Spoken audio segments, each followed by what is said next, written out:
Whatever happened to exchanges? We just experienced the worst liquidity fall in cryptocurrency history. People couldn't buy or sell. Why? Could you tell me where things were functioning properly? Is there a way to avoid this in the future? What fresh data do we have at the moment that can tell us whether the value of our XRP and other altcoins will increase or decrease in the next months? What you need, I already possess. The head of state has just communicated with us. Regarding the trade conflict, I learned a great deal of fresh material. You should listen to it. I propose that we review everything here. Sunday has arrived. This movie will be sent to you today. Put a like button on it if you find any value in it. By a wide margin, the most recent crypto market crisis that occurred on October 10th and 11th, 2025 is considered the worst liquidity event in the history of digital assets. After a 2025 fall, $20 billion worth of leveraged positions were wiped out, bringing market open interest back to July levels. We observed something around 9 times larger during C19. Market capitalization fell by roughly $1 trillion as 1.6 million traders completely cashed out, a sum that easily surpassed both the FTX and 2020's Black Thursday. The unexpected declaration of 100% tariffs on Chinese imports by President Donald Trump sent risk assets falling, which in turn caused the crisis.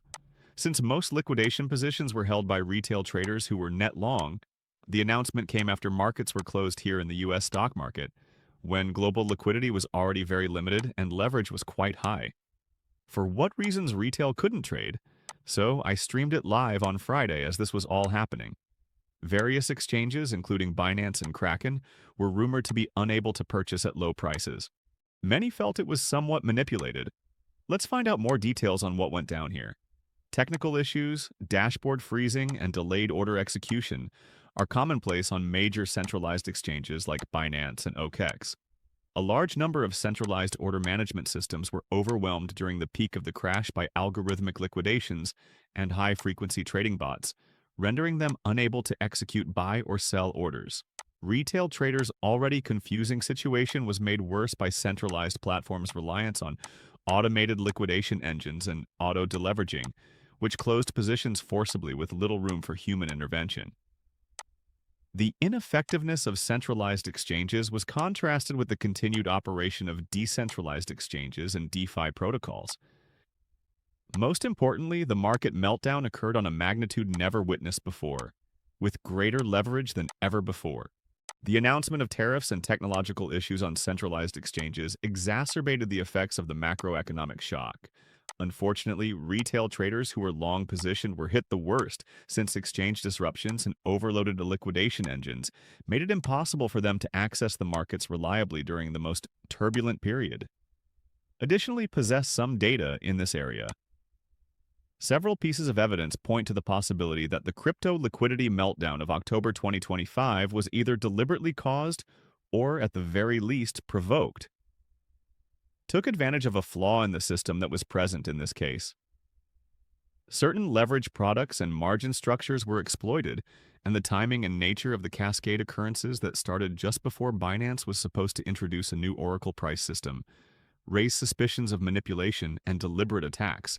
According to the research, the initial price decreases were magnified because of margin, collateral problems, and unified trading accounts on large exchanges like Binance, which enabled the rapid liquidation of massive leverage holdings. This event was even characterized as organized by certain industry insiders. Outages, delayed order execution, and extreme instability plagued nearly every large-scale centralized exchange. Issues with order books falling to unusual lows and causing significant forced liquidations were especially severe on Binance and Bybit. The systems had technical difficulties due to an overwhelming volume of buy and sell orders, which revealed weaknesses in centralized infrastructures. Nevertheless, Aave and Hyperliquid DEX, two decentralized platforms, both claim to have experienced absolutely no downtime or operational problems. Therefore, it should be in this spot. You needed to be on a decentralized exchange, not a centralized one, if you wanted to buy and take advantage of the chaos out here. Hyperliquid and Aave were the most active platforms during that time. If you're interested, you may learn more about them. Despite centralized exchanges collapsing, these DeFi venues kept solving problems and trading continuously, demonstrating the robustness and well-designed decentralized protocols in the face of extreme pressure. From this, then, what can we draw? People lost countless billions of money because centralized exchanges essentially failed us. Decentralized exchanges were the ones that held steady and continued to function despite the mayhem. Dude, it's absolutely mind-blowing. As a trader, I find it unbearably upsetting to witness individuals with enormous wealth using their Twitter accounts and terrible procedures to manipulate the market. A portion of this can be attributed to these individuals. What do you think? I'm just curious to hear your thoughts on this matter. Okay then, how can we make sure this doesn't happen again? Exchanges have what?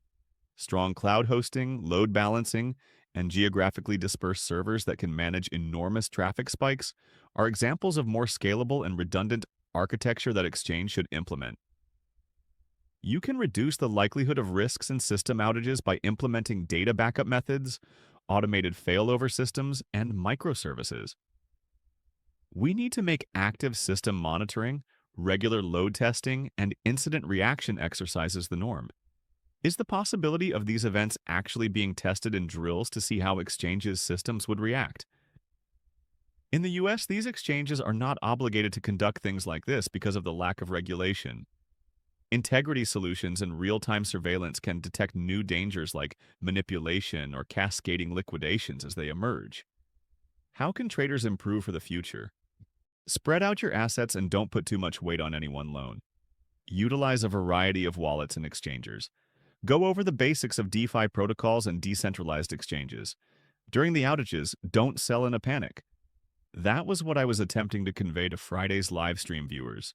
Uniswap, Curve, 1inch, and many more decentralized exchanges were able to continue operations and provide swaps and liquidity provision even when centralized exchanges went down.